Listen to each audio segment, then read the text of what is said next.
इस वीडियो का उद्देश्य किसी भी जाति, धर्म, संप्रदाय या समाज या किसी राजनीतिक दल को किसी भी रूप से ठेस पहुंचाना नहीं है। यह वीडियो केवल शिक्षात्मक रूप से बनाया गया है। इसका उद्देश्य केवल लोगों तक ज्ञान पहुंचाना है।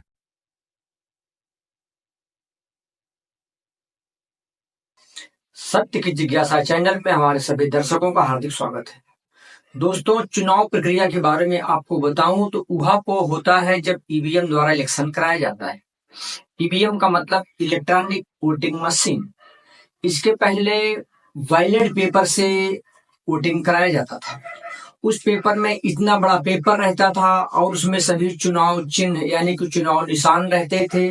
मतलब 2, 5, 10, 12, 15 जितने भी कैंडिडेट खड़े होते थे और उसमें कहीं कहीं ऐसा थंब लगाया जाता है किसी निशान पर और कहीं कहीं सिग्नेचर किया जाता है।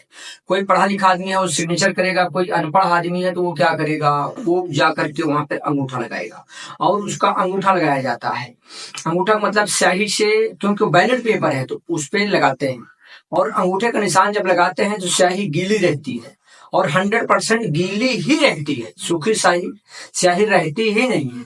तो गीली स्याही क्या करेगी, जब उस बैलेट पेपर को लपेटते हैं, उसको चौपड़ते हैं, उसको जब लपेटते हैं तो उसमें स्याही एक से ज्यादा निशान पर यानी चुनाव चिन्ह पर लग जाता है और लग जाता था। क्योंकि मैं 1994 और उसके पहले गांव में और 94 से यहाँ महाराष्ट्र में नाला सुपारा में मैं वोटिंग करते चले आया। तो जब बैलेट पेपर पर इलेक्शन होता है, चुनाव होता है, तो उस पर 100% मतलब कुछ न कुछ गड़बड़ियां होती हैं जो कि आंखों से दिखती हैं। अब ये ईवीएम मशीन पर जो ईवीएम का घोटाला हर हारा हुआ प्रत्याशी ही बोलता है, जीता हुआ प्रत्याशी कभी नहीं बोलेगा।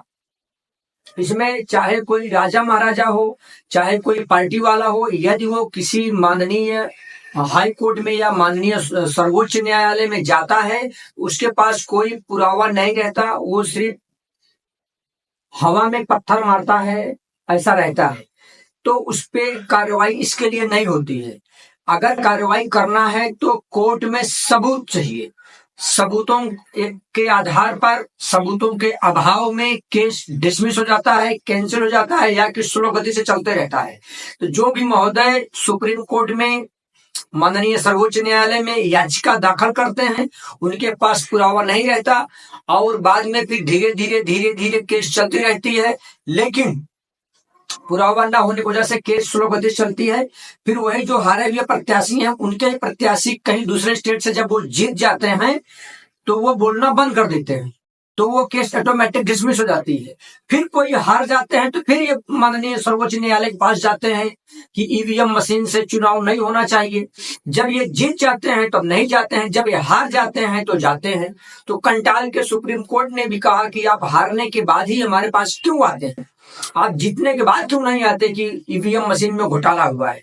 तो आप समझ सकते हैं कि जैसे मानवीय हक आयोग, चुनाव आयोग, राज्य माटी आयोग शब्द जहां पे लग गया, ये एक संवैधानिक पद है और इनकी एक गरिमा है। ये गलत कार्य नहीं कर सकते, उन्हें लोग करने नहीं देंगे और वो खुद भी नहीं करेंगे। उनकी जिज्ञासा उनके मन में नहीं उत्पन्न होगी कि वो गलत काम करें। बैलेट पेपर पर ज्यादातर चांस रहता है, अभी समझो बैलेट पेपर पर 15 निशान है या 10 निशान है, तो उसमें जो रेखाएं खींची रहती हैं, सबका चुनाव चिन्ह, किसी का ऊंट है, किसी का तोता है, किसी का बैट है, किसी का हाथी है, किसी का साइकिल है, किसी का कमल का फूल है, किसी का हाथ का पंजा है, किसी का कुछ भी चुनाव चिन्ह है, किसी का रेल का इंजन है, मशाल है, आदि इत्यादि बहुत सारे चुनाव चिन्ह भारत देश में उपलब्ध हैं और आयोग की तरफ से उनको दिए जाते हैं। चुनाव आयोग उनको निशानी देता है। सिटी हो गया, बहुत सारे चुनाव चिन्ह मिलते हैं। अगर वो बैलेट पेपर पर है और आपने अंगूठा लगाया और आपको सही से फोल्ड करने नहीं आया या आपने 2 निशानों के बीच में अंगूठा लगा दिया, अब वो वोट ऊपर वाले को जाएगा कि नीचे वाले को जाएगा, साइकिल को जाएगा या सिटी को जाएगा, बैट वाले को जाएगा या कमल वाले को जाएगा। चुनाव आयोग क्या करेगा और बूथ पर जो काउंटिंग करने वाले हैं वो क्या करेंगे। उन्हीं बात को लेके बहुत बार मारा मारी, झगड़ा, फसाद, ये सब प्रक्रियाएं होने लगती हैं और जिनको गलत करना ही है अब उसमें बॉक्स के अंदर पानी भर देंगे, पूरा गिल्ला हो गया, क्या होगा। हालांकि महाराष्ट्र में ऐसा नहीं होता, लेकिन उत्तर प्रदेश, बिहार वगैरह में वो पेपर ही गायब हो जाता है और वहां से सारे सिस्टम गायब हो जाते हैं। तो उस पर मैं अपनी प्रतिक्रिया नहीं दूंगा और ये सत्य की जिज्ञासा चैनल की तरफ से उस पर मैं आपको कुछ नहीं बताऊंगा। लेकिन मैं इतना हाथ जोड़कर जरूर कहना चाहूंगा कि उंगली उठाने के पहले आप सबूत इकट्ठा करिए। एक नॉर्मल आदमी, एकदम नॉर्मल आदमी जिसको कि फ्री का भी वकील चाहिए तो लीगल वे से उसको मिल जाएगा और वो सुप्रीम कोर्ट में जाके याचिका दायर कर सकता है। लेकिन आपके पास पुरावा होना चाहिए। अगर आपके पास पुरावा नहीं है तो आप अरबपति भी हैं तो भी आपकी सुनवाई नहीं होगी।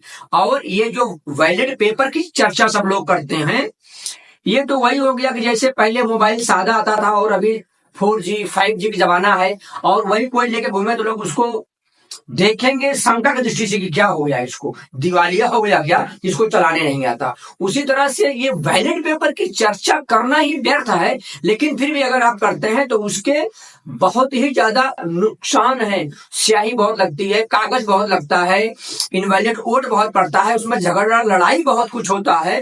तो एक ईवीएम मशीन पर ही आपका फोकस होना चाहिए। अब उसमें और कुछ सुधारना करना है तो आप उसके बारे में आप कमेंट करिए। लेकिन वो वैलिड पेपर के बारे में जो आप चर्चा करते हैं वो तो एकदम हो ही नहीं सकता कि अब दोबारा आए।